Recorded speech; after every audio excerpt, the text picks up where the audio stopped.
Thank you, Mr. Chairman. Mr. Ghalib, I am concerned that your stated public positions are markedly in conflict with the views of President Trump and with the positions of the United States. So I want to spend some time talking about your views. Let's talk first about boycott, divestment, and sanctions of Israel. During your tenure as mayor, the Hamtramck City Council passed a resolution supporting the boycott of Israel, divestment from Israel, and sanctions of Israel. Do you support boycotting Israel? Thank you, Senator, for that question. So, as a mayor, my position is an honorary position, and it's a city manager system in our government, city government. So, the Jewish Voice for Peace group drafted that resolution, came and convinced the city council to unanimously vote for that. So you voted for it? I didn't vote for it because I only vote if there's a tie. So it wasn't my idea, it wasn't my initiative. It was the Jewish Voice group. Did you support it at the time? I didn't support it. I didn't vote for it. It wasn't my idea. Did you oppose it? I didn't have to vote at the time. So do you support boycotting Israel right now? Senator, we don't have any companies that deal with Israel in our city. Okay, with respect, you're not answering my question. I don't. As a policy matter, do you support BDS? Do you support boycotting, divesting, and sanctioning? Under your leadership, the city you were leading became the first American city in the whole country to pass a BDS resolution, and I'm asking if you support the policy that you put in place. I didn't put it in place, and I don't support it, but it was, like I said, drafted So your testimony here today is you do not support BDS, you do not support boycotting Israel, divesting from Israel, or sanctioning Israel. Yes, sir. It was drafted by a Jewish attorney, voted unanimously by the city council. All right, let's move then to the Abraham Accords. In August of 2020, you posted harsh criticism of President Trump's push to normalize relations between Israel and the UAE. You said that it was a threat to stability and a cause for mourning. Do you continue to oppose the Abraham Accords?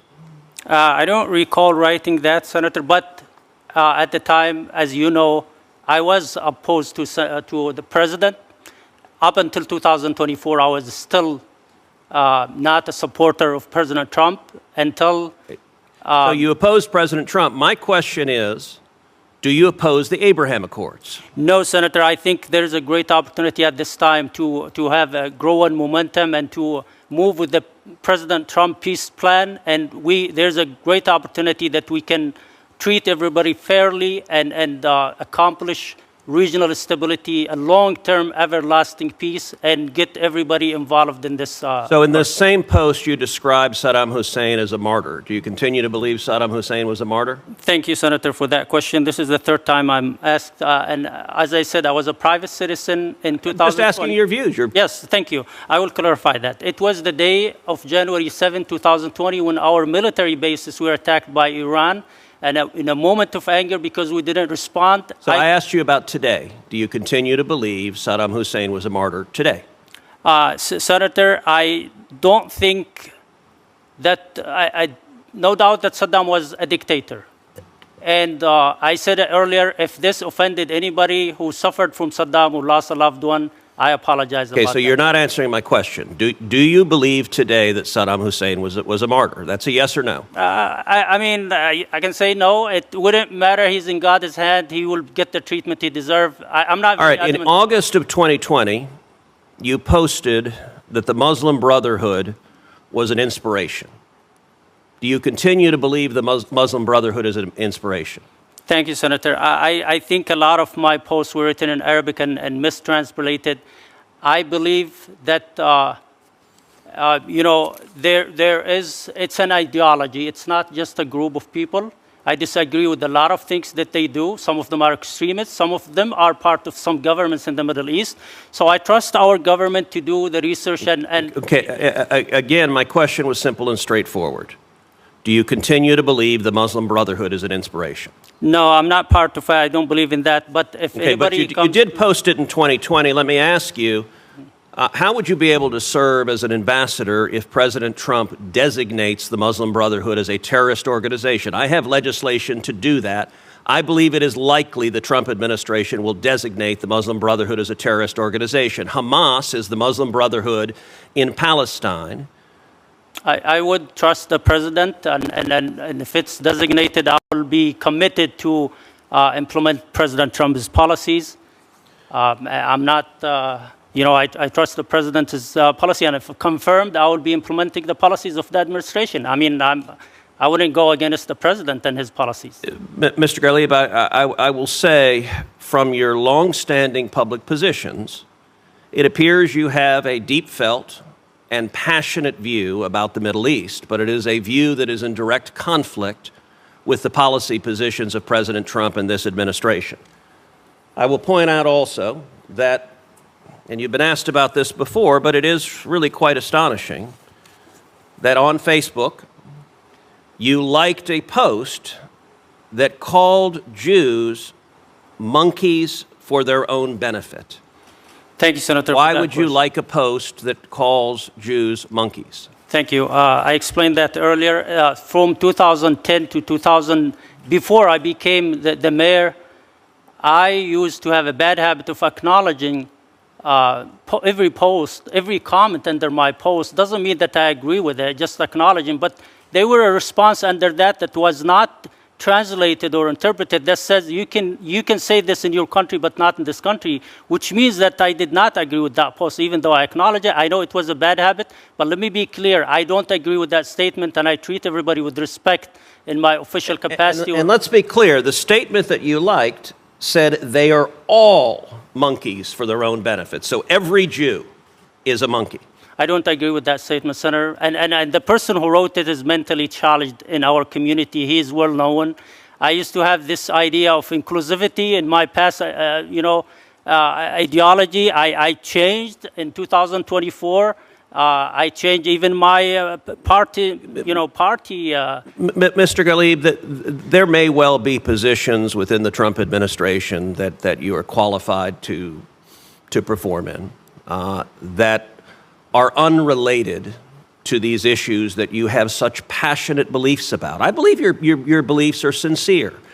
I believe that when you became the mayor of the first city in America to pass a BDS resolution, it's because you believe in BDS. I disagree with you on that. That is contrary to the policy of the United States government, but you're entitled to have your own views. But what I do not understand is how you could possibly serve as a United States ambassador for President Trump in the Middle East when you have passionate views, including having been a vocal opponent of the Abraham Accords, the singular and most consequential accomplishment President Trump has negotiated, and your longstanding views are to publicly oppose the Abraham Accord. Thank you, Senator. Let me be clear. I support the Abraham Accord, and I think there's a golden opportunity to get everybody involved in that.